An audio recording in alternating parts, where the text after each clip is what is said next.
Mugshot was released today that reveals the face of Tyler Robinson. He's the man who's now in custody for the fatal shooting of Christian conservative Charlie Kirk and Utah Governor Spencer Cox in a very emotional press conference earlier today, called the killing an attack on all of us. He also praised the swift action of law enforcement who tracked down this suspect in just 33 hours. Also, FBI Director Kash Patel echoed all those remarks, vowing continued transparency as the investigation unfolds.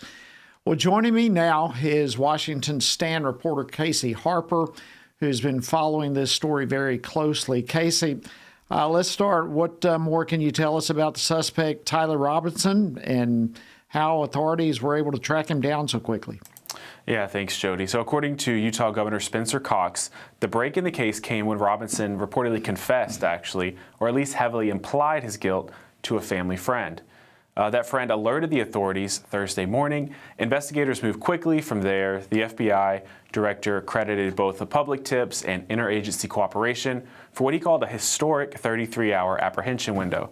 It's also worth noting that Governor Cox mentioned that a family member told investigators that Robinson had recently become more politically radicalized, even frequently speaking poorly and disparagingly about Charlie Kirk in the weeks leading up to the attack. Charlie said, "When people stop talking, that's when you get violence." It is also much bigger than an attack on an individual. It is an attack on all of us. It is an attack on the American experiment. It is an attack on our ideals. This cuts to the very foundation of who we are, of who we have been, and who we could be in better times. Now, the suspect is expected to face federal formal charges in the coming days. And Jody, as we reflect on this tragedy, I'm reminded that this issue of violence and hatred, it's not just political. It's a matter of the heart.